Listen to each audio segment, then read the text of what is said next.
Good morning dear students. Welcome to Civil Service School. আজিৰ ক্লাছত আমি আলোচনা কৰিম চৰিত তোলা প্ৰথাৰ ওপৰত। আৰু এই চৰিত তোলা প্ৰথাটো হৈছে শংকৰোত্তৰ যুগৰ ৰচনা। কিন্তু চৰিত তোলা প্ৰথাৰ ওপৰত আমি সেপাৰেট ভিডিও এটা এই কাৰণে বনাইছো কাৰণ চৰিত তোলা প্ৰথা এই বস্তুটো হৈছে আমাৰ এটা বহুত ইম্পৰ্টেন্ট টপিক আৰু আসাম ৰিলেটেড পেপাৰখনৰ কাৰণেও লগতে ইউপিএসসি সিএসসিৰ আৰু এপিএসসি সিসিৰ আসামিজ লিটাৰেচাৰ অপচনেলৰ কাৰণেও।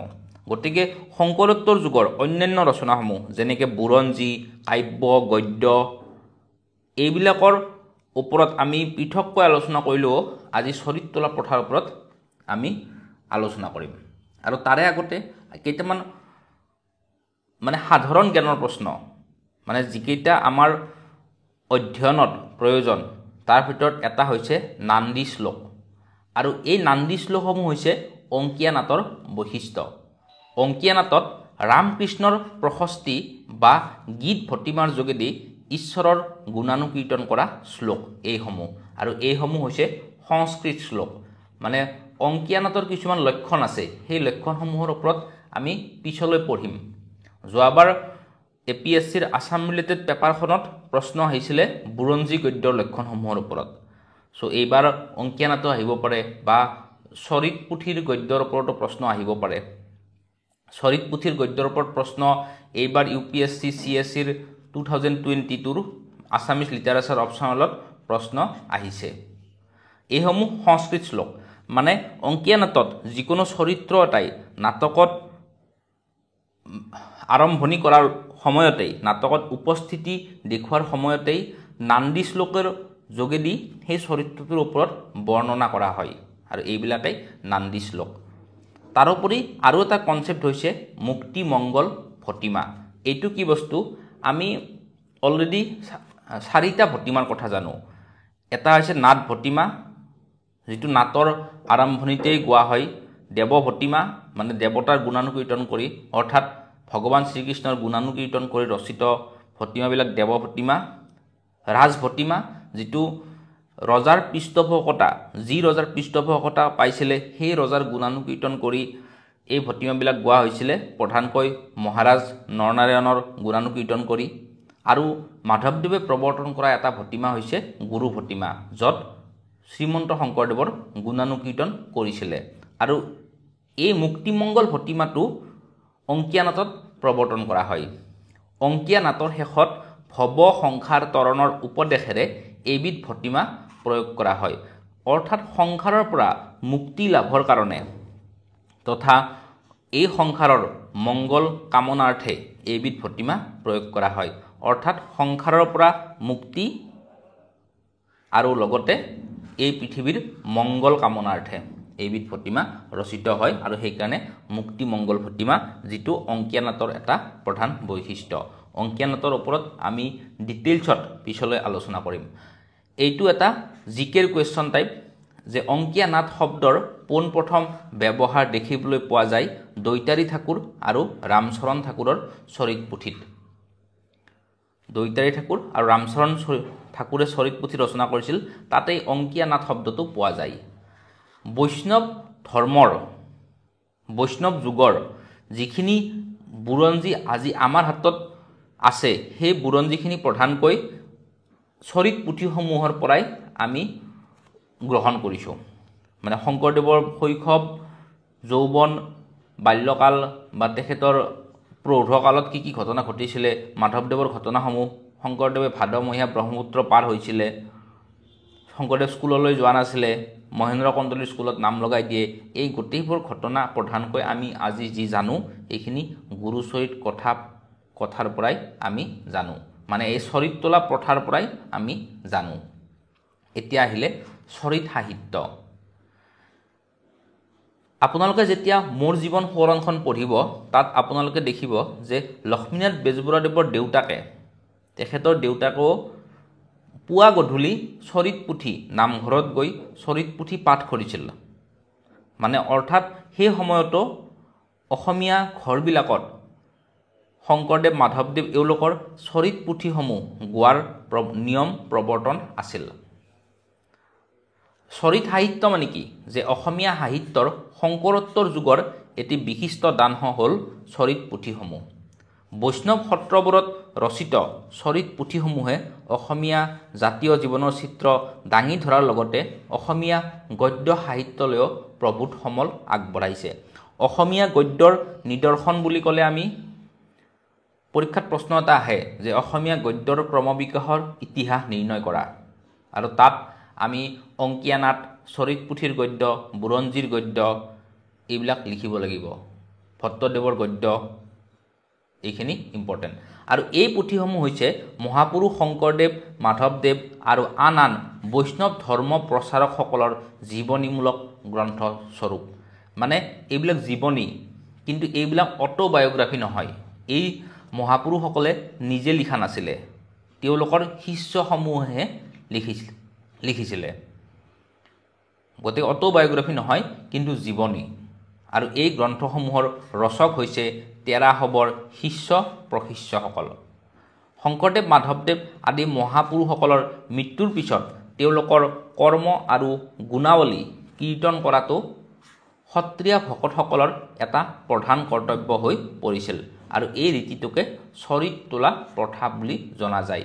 অৰ্থাৎ চৰিত্ৰ কথন, অৰ্থাৎ মহাপুৰুষসকলৰ গুণাৱলী চৰিত্ৰ কথন কৰিছিলে সত্ৰৰ বহাত বহি, আৰু তাৰ যোগেদি ভক্তসৱে মানসিক আনন্দ লাভ কৰিছিলে। আৰু বৈষ্ণৱ ভক্তিগুণৰ প্ৰধান হৈছে এটা শ্ৰৱণ আৰু কীৰ্তন। বৈষ্ণৱ ভক্তিৰসৰ প্ৰধান দুটা অংগ হৈছে শ্ৰৱণ আৰু কীৰ্তন। কোনোবা এজন ভক্তই কীৰ্তন কৰিব আৰু বাকীবিলাকে শ্ৰৱণ কৰিব এই চৰিত পুথিসমূহ।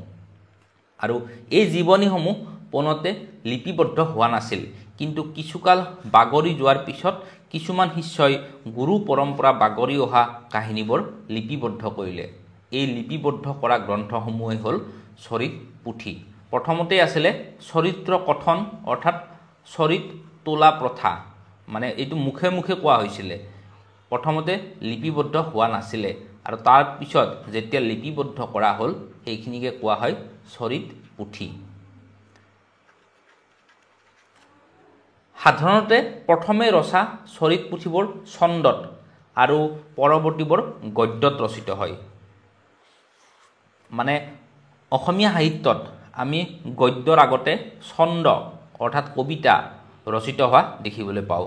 ভক্তি মুভমেণ্ট অৰ্থাৎ ভক্তি লিটাৰেচাৰসমূহ সৰহভাগেই ছন্দত ৰচিত, যাতে সমাজৰ মানে আজিও আমি গদ্যতকৈ গান শুনি বেছি ভাল পাওঁ। মানে গানৰ যোগেদি কথাবিলাক সহজতে মনত ৰয়। আৰু গদ্য এটা এণ্টাৰটেইনমেণ্টৰ উপায় হয় কিছুমানৰ কাৰণে, কিন্তু গান এণ্টাৰটেইনমেণ্টৰ উপায় সকলোৰে কাৰণে হয়, আৰু সেইকাৰণে মানুহে গান শুনি ভাল পায়। অৰ্থাৎ মিউজিকৰ যোগেদি যিটো আউটৰিচ পোৱা যায়, সেই আউটৰিচটো গল্পৰ যোগেদি, ষ্টৰি টেলিঙৰ যোগেদি সেই আউটৰিচটো পোৱা নাযায়। আৰু সেইকাৰণে বৈষ্ণৱ গুৰুসকলে মিউজিক ব্যৱহাৰ কৰিছিল, পয়েম ব্যৱহাৰ কৰিছিল, মানে সহজতে যাতে মানুহৰ ওচৰত তেওঁলোকৰ আইডিঅ'লজিবিলাক ঢুকি পায়।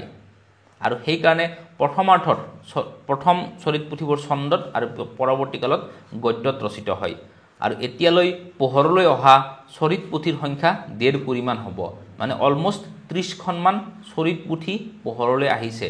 আৰু ইয়াৰ ভিতৰত অকল শংকৰদেৱ, মাধৱদেৱৰ জীৱন চৰিতেই 5-6খনমান। মানে এই চৰিত পুথিসমূহ বিভিন্ন সত্ৰসমূহত সিঁচৰতি হৈ আছিল। আৰু আমাৰ চিলেবাছত আছে মহেশ্বৰ নেওগদেৱৰ চৰিত পুথিখন। আৰু মহেশ্বৰ নেওগদেৱে কি কৰিছিলে, এই যিবিলাক চৰিত পুথি সত্ৰসমূহত সিঁচৰতি হৈ আছে, এই চৰিত পুথিসমূহ তেখেতে কালেক্ট কৰি, তেখেতে সংগ্ৰহ কৰি গুৰুচৰিত কথা নামত প্ৰকাশ কৰিছিলে। গতিকে মহেশ্বৰ নেওগৰ যিখন গুৰুচৰিত কথা আছে, এইখন হৈছে এখন সংকলন। মানে পুৰণি চৰিত পুথিসমূহ তেখেতে প্ৰকাশ কৰি উলিয়াইছিলে।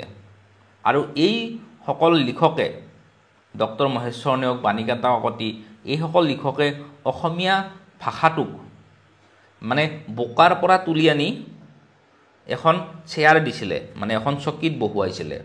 নহ'লে এই গুৰুচৰিত কথা নিচিনা এনেকুৱা সমৃদ্ধিশালী সাহিত্য হয়তো কালৰ গৰাহত গ্ৰাস হৈ গ'লহেঁতেন, নাইকিয়া হৈ গ'লহেঁতেন। কিন্তু এইসকল লিখকে, এইসকল সাহিত্যিকে এইবিলাক সংগ্ৰহ কৰি, গোটেইবিলাক লিপিবদ্ধ কৰি ভাষাটোক এটা স্থানত বহুৱালে। আৰু সেই ক্ষেত্ৰত অসমীয়া ভাষাৰ উন্নতিৰ ক্ষেত্ৰত এই লিখকসকলৰ বৰঙণি অনবদ্য। তো তাৰপিছত আহিলে পোনপ্ৰথমে মাধৱদেৱৰ ভাগিনীয়েক ৰামচৰণ ঠাকুৰে শংকৰ চৰিত নামৰ চৰিত পুথি এখন প্ৰণয়ন কৰে। আৰু এই ৰামচৰণ ঠাকুৰ আমাৰ বৈষ্ণৱ সাহিত্যত তেখেতৰ এটা স্থান আছে। ৰামচৰণ ঠাকুৰেই শংকৰদেৱ আৰু মাধৱদেৱক ধোৱাহাট বা বেলগুৰি সত্ৰত লগ কৰাই দিছিল, যিটোক আমি মণিকাঞ্চন সংযোগ বুলি কওঁ। মানে ৰামচৰণ ঠাকুৰ মাধৱদেৱৰ আগতেই শংকৰদেৱৰ শিষ্য আছিলে। মোৰ এইখিনি অলপ ভুলো হ'ব পাৰে। শংকৰদেৱ মাধৱদেৱৰ মণিকাঞ্চন সংযোগ ঘটোৱা মানুহজন ৰামচৰণ ঠাকুৰ আছিল নে ৰামৰাই আছিলে, এইটো আপোনালোকে কমেণ্ট বক্সত জনালে হ'ল। পোনপ্ৰথমে মাধৱদেৱৰ ভাগিনীয়েক ৰামচৰণ ঠাকুৰে শংকৰ চৰিত নামৰ চৰিত পুথি এখন প্ৰণয়ন কৰে।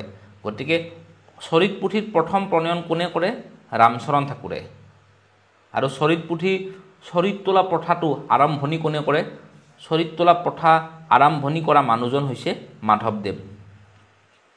এখেতে চৰিত তোলা প্ৰথা আৰম্ভ কৰে আৰু প্ৰথম চৰিত পুথি প্ৰণয়ন কৰে ৰামচৰণ ঠাকুৰে।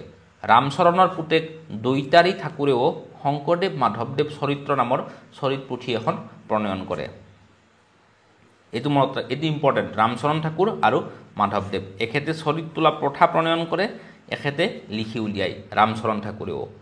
আৰু তাৰ উপৰিও আন চৰিত পুথিসমূহ হৈছে ভূষণ দ্বিজৰ শংকৰ চৰিত, ৰমানন্দ দ্বিজৰ গুৰু চৰিত, কৃষ্ণ ভাৰতীৰ সন্ত নিৰ্ণয়, ৰামৰাই দ্বিজৰ গুৰুলীলা, ৰমানন্দ বংশী গোপালদেৱৰ চৰিত, ৰমানন্দই লিখিছিলে বংশী গোপালদেৱৰ চৰিত, ভৱানন্দ দ্বিজৰ গোবিন্দ চৰিত, ৰমাকান্তৰ বনমালী দেৱৰ চৰিত, বিদ্যানন্দ ওজাৰ ঠাকুৰ চৰিত আদি উল্লেখযোগ্য চৰিত পুথি। আৰু এই চৰিত পুথিসমূহে সংগ্ৰহ কৰি মহেশ্বৰ নেওগদেৱে গুৰুচৰিত কথা লিখে। আৰু সেই গুৰুচৰিত কথাৰ শংকৰদেৱৰ পাৰ্টটো আমাৰ এই লিটাৰেচাৰ অপশ্যনেলৰ চিলেবাছত আছে। বাকী মাধৱদেৱ, গোপাল দাস বুঢ়া আটা এওঁলোকৰ পাৰ্টবিলাক আমাৰ চিলেবাছত নাই। আৰু এই চৰিত পুথিসমূহ খ্ৰীষ্টীয় 1700 শতিকাৰ মাজভাগলৈ ৰচিত। এইবিলাক ওপৰত যিখিনি ৰচিত হ'ল এইখিনি প্ৰধানকৈ ছন্দত লিখা, মানে কবিতাত লিখা। আৰু এইবিলাক এই 1700 শতিকাৰ মাজভাগলৈ, মানে 1700 শতিকা মানে কি 1601 to 1700। গতিকে এই 17th চেঞ্চুৰীৰ মাজলৈকে, মানে অলমষ্ট 1650 মানলৈকে এইখিনি ৰচিত।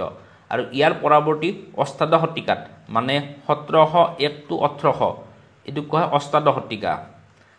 অষ্টাদশ শতিকাত ৰচিত পুথিকেইখন অসমীয়া গদ্য সাহিত্যৰ উৎকৃষ্ট নিদৰ্শন। এইবিলাক গদ্যত ৰচিত। আৰু গদ্যত ৰচিত এনে দুখন উল্লেখযোগ্য চৰিত পুথি হ'ল উপেন্দ্ৰ চন্দ্ৰ লেখাৰুদেৱৰ সম্পাদিত, এইটো সম্পাদিতহে দেই, এইটো লিখিত নহয়। মানে যেনেকৈ মহেশ্বৰ নেওগদেৱে সম্পাদনা কৰিলে কথা গুৰুচৰিত, তেনেকৈ এই উপেন্দ্ৰ চন্দ্ৰ লেখাৰুদেৱে সম্পাদিত কৰিছিলে কথা গুৰুচৰিত। আৰু এইখন কিন্তু গদ্যত ৰচিত সম্পূৰ্ণৰূপে। আৰু লক্ষ্মীনাথ বেজবৰুৱাদেৱৰ বাঁহীত প্ৰকাশিত আৰু বৰ্তমান মহেশ্বৰ নেওগদেৱৰ দ্বাৰা সম্পাদিত বৰদোৱা গুৰুচৰিত, এই দুখন গদ্যত ৰচিত। আৰু ইয়াৰ উপৰি বনমালী দেৱৰ সেৱক, বনমালী বুলি এজন গুৰু আছিলে, তেখেতৰ সেৱক গোবিন্দ দাসৰ সপ্ত সম্প্ৰদায় আৰু ভট্টদেৱৰ নামত প্ৰচলিত সৎ সম্প্ৰদায় কথা নামৰ গদ্যত ৰচিত পুথি দুখনো এই শতিকাৰে ৰচিত, মানে অষ্টাদশ শতিকাত ৰচিত। এতিয়া আহিলে চৰিত পুথিত মানে প্ৰধানকৈ কোনবিলাক কাহিনী পোৱা যায়। এই চৰিত পুথিৰ ৰচকসকলে শংকৰদেৱ মাধৱদেৱ আদি মহাপুৰুষসকলক ঈশ্বৰৰ অৱতাৰ বুলি ধৰি লৈছিলে। মানে বৈষ্ণৱ ধৰ্মত শ্ৰীকৃষ্ণই যিহেতু ভগৱান, আৰু তেওঁৰ শিষ্যসকলে শংকৰদেৱ মাধৱদেৱৰ শিষ্যসকলে এই গুৰুসকলক মানে তেৰাসকলক নিজৰ ভগৱান বুলি ভাবি লৈছিলে। আনকি শংকৰদেৱৰ জন্ম বৃত্তান্তত ভাগৱতত বৰ্ণিত শ্ৰীকৃষ্ণৰ অলৌকিক মহিমাৰ কথাকে আৰোপ কৰা হৈছে। মানে সংমিশ্ৰণ হৈ গৈছিলে। ভগৱতত বৰ্ণিত শ্ৰীকৃষ্ণৰ অলৌকিক মহিমা আৰু শংকৰদেৱৰ অলৌকিক মহিমা একাকাৰ হৈ গৈছে এই শিষ্যসমূহৰ লিখনিত। কাৰণ তেওঁলোক ভগৱতৰ লিখনিৰ লগত পৰিচিত আছিল। গতিকে যেতিয়া তেওঁলোকে নিজে লিখে তেতিয়া সেই লিখনিয়ে ইয়াতো ভুমুকি মাৰে। চৰিত পুথিসমূহত সন্ত মহন্তসকলৰ পুৱাৰ পৰা গধূলিলৈকে দৈনিক জীৱনৰ কাৰ্যৰ তালিকাও পোৱা যায়। তাৰোপৰি মানে আল্টিমেটলি সন্ত মহন্তসকলৰ দিনলিপিৰ নিচিনা ডায়েৰীৰ নিচিনা চৰিত পুথিসমূহ। যে মানে এই সন্ত মহন্তসকলে পুৱা উঠাৰ পৰা ৰাতি শুৱালৈকে কি কি কৰে সেইবিলাক শিষ্যসকলে দেখি আছিলে আৰু দেখি সেইবিলাক লিখিছিলে। গতিকে এই সন্ত মহন্তসকলৰ ডায়েৰীৰ নিচিনা অৰ্থাৎ দিনলিপিৰ নিচিনা। তাৰোপৰি সন্ত মহন্তসকলৰ মিলন, ধৰ্ম সম্পৰ্কীয় বাদ বিসম্বাদ নাইবা ভ্ৰমণ প্ৰসংগত দুই এটি আমোদজনক আখ্যানো ইয়াত পোৱা যায়। আমি যে মণিকাঞ্চন সংযোগৰ কথা কৈছোঁ সেইটো আমি এই চৰিত পুথিৰ ফালৰ পৰাই জানো। তেনেদৰে ধৰ্ম প্ৰচাৰৰ কাৰণে মহাপুৰুষসকলে দেশৰ বিভিন্ন ঠাইত সত্ৰ নামঘৰ আদি স্থাপন কৰাৰ বৰ্ণনাও এই চৰিত পুথিবোৰত পোৱা যায়। এতিয়া আহিলে সাহিত্যিক গুণৰাজি। সাহিত্যিক গুণৰাজিৰ ফালৰ পৰা চৰিত পুথিসমূহৰ মূল্য অপৰিসীম। ওপৰত আমি চালোঁ চৰিত পুথিৰ বিষয়বস্তু কি আছিলে, তাতে কোনবিলাক বস্তু প্ৰধানকৈ অন্তৰ্ভুক্তি কৰা হৈছিলে। পদ্যত ৰচিত চৰিত পুথিসমূহৰ বিভিন্ন ঠাইত পদ, দুলৰি, ছবি, লেছাৰী, জোনা, ঝুমুৰি আদি বিভিন্ন ছন্দৰ প্ৰয়োগ ঘটিছে। লিখনিসমূহৰ ওপৰত লিখা থাকে এইটো কি ছন্দ, দুলৰি, ছবি, লেছাৰী সেইবিলাক লিখা থাকে। আৰু গদ্যত ৰচিত চৰিত পুথিসমূহত উপমা, ৰূপক, ফকৰা যোজনা, খণ্ডবাক্য, দৃষ্টান্ত, পদপুথিৰ উদ্ধৃতি আদিৰ ব্যৱহাৰে পুথিকেইখন ৰসাল কৰি তুলিছে। চুটি চুটি বাক্যৰ ব্যৱহাৰ, প্ৰত্যক্ষ উক্তিৰ ব্যৱহাৰ। প্ৰত্যক্ষ উক্তি মানে আমাৰ ডাইৰেক্ট নেৰেটিভ, ডাইৰেক্ট স্পীচ গুণ বঢ়াইছে। সহজ সৰল আৰু পোনপটীয়া ভাষাৰ প্ৰয়োগ, প্ৰাচীন অসমীয়া গদ্যৰ ঠাঁচ, প্ৰচলিত কথ্যৰীতিৰ প্ৰয়োগ, ভাষাৰ কোমলতা, জুৰীয়া আৰু অনুৰূপ শব্দৰ প্ৰয়োগ আদিয়ে চৰিত পুথিসমূহক এক বিশিষ্ট মাত্ৰা দান কৰিছে। আৰু আমি এটা এক্সাম্পল দিম লিখনিটোত যাতে লিখনিৰ মূল্য বাঢ়ে। এই এক্সাম্পলটো মনত ৰাখিলে হ'ল। এইটো এটা কি হ'ব, ফকৰা যোজনা। উপমা, এইটো এটা উপমা। আগে উপজিল চোট ভাই, পাছে উপজিল কাকা। আগে উপজিল চোট ভাই, কমা পাছে উপজিল কাকা। কেৰ মেৰ কৈ মাক উপজিল, তেহে উপজিল বাবা। এইটো এটা আমাৰ উপমা। আৰু এই উপমাসমূহে চৰিত পুথিক বিশিষ্ট মাত্ৰা প্ৰদান কৰিছে। আৰু চৰিত পুথিসমূহে বৈষ্ণৱ মহাপুৰুষসকলৰ জীৱন কাহিনী বিস্তৃতভাৱে জানিবলৈ সুবিধা দিয়াৰ লগতে পৰৱৰ্তী কালত জীৱনী লিখিবলৈ অনুপ্ৰেৰণা যোগাইছে। এইখিনি আমি এজ এ কনক্লুজন লিখিব পাৰোঁ আমাৰ উত্তৰত। আমি যিহেতু ইন্ট্ৰডাকশ্যন, বডি আৰু কনক্লুজন এইকেইটা পাৰ্টত লিখিম আৰু বডিটোত আমি পেৰেগ্ৰাফ ব্যৱহাৰ কৰিম বহুতকেইটা, আৰু কনক্লুজনত আমি উপৰোক্ত শাৰীটো ব্যৱহাৰ কৰিব পাৰোঁ। তো চৰিত পুথিৰ ওপৰত এইখিনিয়েই। চৰিত পুথিটো বহুত বেছি ইম্পৰ্টেণ্ট। ষ্টুডেণ্টখিনিয়ে ভাল পালে আমাৰ চেনেলটো লাইক, কমেণ্ট আৰু ছাবস্ক্ৰাইব কৰি দিলে হ'ল। আৰু পিছলৈকে মানে ভিডিঅ' আমাৰ নোটছ পাই থাকিব। টেলিগ্ৰাম চেনেলৰ লিংক ডেছক্ৰিপশ্যনত দিয়া আছে, জইন কৰিলে হ'ল। বেষ্ট উইচেছ, পঢ়ি থাকিলেই হ'ল।